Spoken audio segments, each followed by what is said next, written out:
uang. Akan tiba satu keadaan di mana peradaban ukurannya materi. Masalah pun materi. Ya, coba nih yang terjadi di Palestina, di mana-mana Timur Tengah. Materi nggak jauh dari oil and gas. Minyak dan gas. Itu yang sekarang rame-rame, kan materi dunia, kedudukan. Sudah dapat kedudukan, cari apa? Cari materi juga. Cari tambang, cari emas, cari nikel, cari batu bara, cari macam-macam materi dunia. Ya, saya nggak tahu kalau di sini ya, nggak tahu saya. Cuma kondisinya ya akan tiba begini. Mau sekolah harus punya uang. Uangnya pun bukan standar uang harus ada, bukan. Tapi diukur dengan materi, nggak bisa bayar, nggak usah sekolah. Tiba itu akan tiba waktunya. Ya, semua pakai uang. Kedudukan pakai uang. Akan tiba masanya. Nah, kalau semua diukur sudah menggunakan materi, maka dunia lawannya akhirat. Akhirat pasti menurun. Orang tuh kalau sudah sibuk dengan dunia, jangan harap akhiratnya akan naik. Pasti turun. Karena itu lawan. Ya, akhirat tuh lawan dunia. Lawan tuh maksudnya begini, kalau yang dunianya diarahkan tuh akhirat, bagus. Tapi kalau difokuskan dunia, ini pasti tinggal. Ya, jadi konsep lawan tuh bukan berarti dipertentangkan, bukan. Maksudnya, hidup di dunia ini perangkatnya dibawa memenuhi kebutuhan akhirat. Bukan meninggalkan profesi yang baiknya. Anda tetap jadi direktur. Jangan resign. Saya mau jadi pengurus masjid aja. Jangan. Itu ceramah yang salah. Tetap jadi direktur, cuman sholat tetap dijaga. Manajer tetap hafal Quran. Dokter tetap puasa sunnah. Jadi profesinya mengantarkan pada kebutuhan akhirat. Yang salah itu direktur proyek dunia dikejar, sholat tinggal, ya, Quran nggak pernah baca, larut tadi situ dikuasai oleh dunia. Ukuran akhirat sudah nggak ada. Kalau ukuran akhirat sudah nggak ada, kontrol akidahnya hilang. Kalau sudah hilang, sifat ihsannya melemah. Ihsan itu merasa diawasi Allah. Anta'budallaha ka'annaka tarahu. Sudah pekerjaan nggak jadi ibadah, sudah merasa nggak dilihat Allah, bahaya. Konsep dasar umat Islam, ibadah itu bukan cuma sholat. Implementasinya pada muamalah. Ibadah turunannya muamalah. Sholat, ibadah, muamalahnya tanha anil fahsyai wal mungkar. Jadi jangan berbuat fahsya, jangan berbuat mungkar. Masih ibadah dua-duanya. Ya, dua-duanya masih ibadah. Hablum minallah, hablum minan nas. Nah, jangan dibedakan. Ritualnya ada pahala, sosialnya ada pahala. Jadi kalau orang sholatnya benar, tangannya nggak akan maksiat. Kan malu, Pak, tangan dipakai sholat terus dipakai maksiat, apa nggak malu sama Allah? Maaf ya, jangan bapak lah gitu, saya ke kamera aja nih. Hei Anda yang baru korupsi itu, apa nggak malu tangan dipakai korupsi terus dipakai sholat? Allahu Akbar. Ini tangan baru nyogok, terus Allahu Akbar, apa nggak malu di bawah tangan hasil nyogok? Penanya pakai apa tuh? Tuh baru ngetik yang jelek tuh. Ini begini, ini begitu. Tangannya baru dipakai untuk mencela orang. Terus mengatakan Quran, sunnah, lalu mengatakan Allahu Akbar takbir dengan tangan yang baru dipakai maksiat. Apa nggak malu? Coba antum tuh yang rekam tuh handphonenya tuh. Coba. Ada gambar apa di situ? Apa nggak malu handphonenya dimasukkan ke saku di bawah sholat dan di situ ada gambar-gambar yang tak pantas? Nah sekarang jangankan luarnya, ini tangan produk diri kita yang ada maksudnya pada diri kita, yang diciptakan Allah, tolong ya syarahnya dilengkapi. Yang diciptakan Allah, yang harus dipakai baik, dipakai maksiat, setelah itu dipakai sholat, apa nggak malu? Ini lisan yang dipakai zikir, astagfirullah, subhanallah, Allahu Akbar, lalu digunakan mencela. Setelah itu kita katakan Allahu Akbar, apa nggak malu? Coba dilihat. Nah, itu seharusnya konsep pertama standar kegiatan kita ibadah, minum ibadah.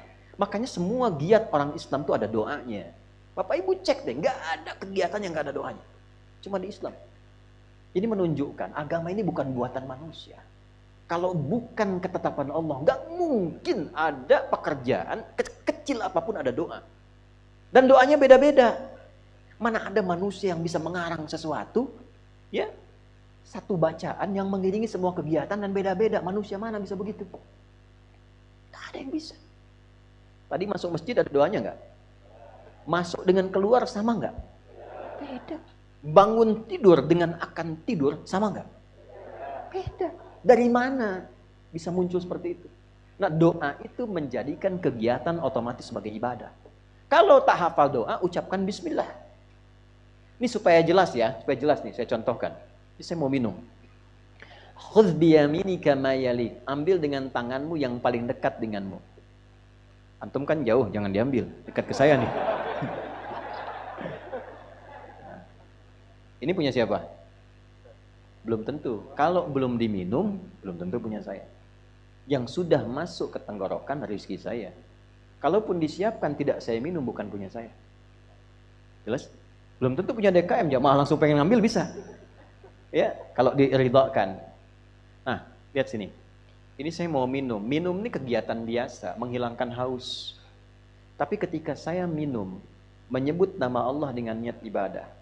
Misal, tak tahu doa, saya ucapkan Bismillahirrahmanirrahim. Minum. Alhamdulillahirabbil alamin. Bukan karena segar dan hilang haus, bukan. Begitu diletakkan, dituliskan pahala. Jadi ibadah, minumnya menghilangkan haus, kalimat tadi menjadikan ibadah, ditulis bekal akhirat 10 kebaikan. Kalau ikhlas. Makanya ukuran ibadah tuh enak, ikhlas. Bukan hasil. Ya, tapi kalau tadi niatnya pengen ria, pengen begini, nggak ada ibadahnya, abtar, terputus. Nah, sekarang saya mau tanya, kita hidup puluhan tahun sampai sekarang, berapa yang jadi ibadah bakal kita untuk pulang? Kadang-kadang aneh ya, rezeki itu kan nggak tahu diatur. Akhirat kita belum pasti, kembali ke kita ini ikhtiar untuk menjemput takdir Allah. Rezeki sudah diatur. Kenapa Anda, maaf ya, ini gini nih, supaya paham logikanya. Yang punya rezeki siapa? Saya ulang nih, yang punya rezeki siapa? Yakin? Baik. Ini ada tawaran kerja jadi penjaga toko. Saya nggak perlu sebutkan tokonya apalah. Ya, mau Januari, Februari, April, Mei, terserah. Pokoknya toko.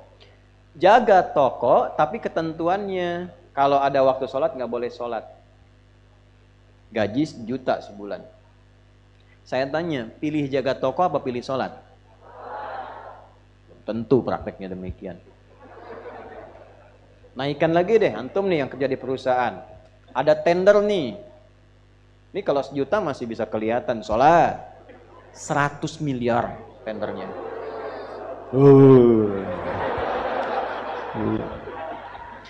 Waktunya bersamaan dengan Jumat.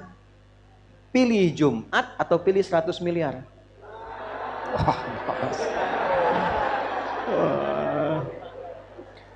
Bayar pulsa aja lagi Jumatan.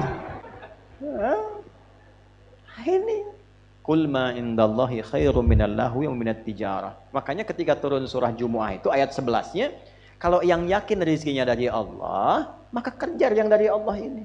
Ini aneh, dia meninggalkan Jumat. Jumat yang suruh Allah, dia yakin rezeki punya Allah, tapi dia meninggalkan perintah Allah. Allah balik nanya, kalau saya wafatkan kamu sebelum dapat itu bagaimana? Kata Allah. Jumat nggak dikerjakan, rezeki nggak didapat. Nah, tapi tidak demikian juga dalam prakteknya. Orang yang terkuasai dunia sampai kena penyakit wahan, ukurannya pokoknya uang, nggak peduli. Pokoknya saya harus dapat, berapapun biayanya.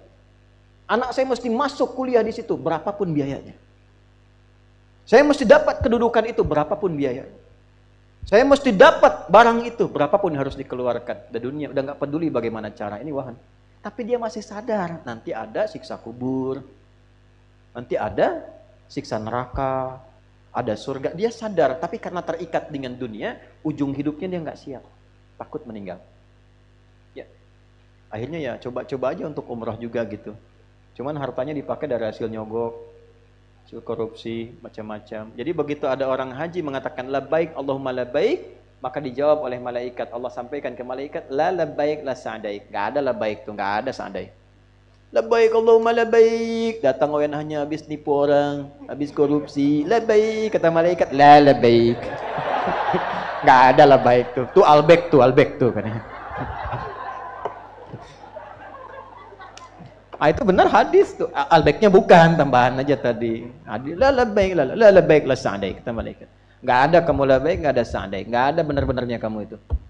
Gitu. Kamu hati-hati. Itu Tuhan.